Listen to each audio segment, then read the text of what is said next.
Бул жашоодо сыгыла турган нерсе жок. Эмне үчүн? Биринчиси, сен мисалы күйөөң ичет, арак ичет.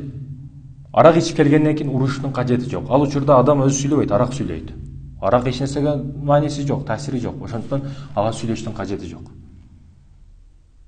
Арак ичип уктап туруп кайра өзүнө келгенден кийин ага дагы уруштун кереги жок. Кайгырыштын кереги жок. Сен урушсаң да урушпасаң да баары барып арак ичип алат ал. Ошол жерде өзүң жинтип чыгарышың керек. Сен өзүң ырайымың келиш керек. Ырайымың келиш керек өзүң. Ал баары кылган кыла берет экен. А сен өзүң күй да. Ал сен бирөөгө керек болсоң, бул бүт аламга керексиң, бала чакаңа керексиң, неберелериңе керексиң, башкаларга керексиң. А ден соолугуңа карашың керек. Кайгыруу бир гана ооруну, сыркоону, денелердин клеткаларын, оорулардын клеткаларын ача турган нерсе.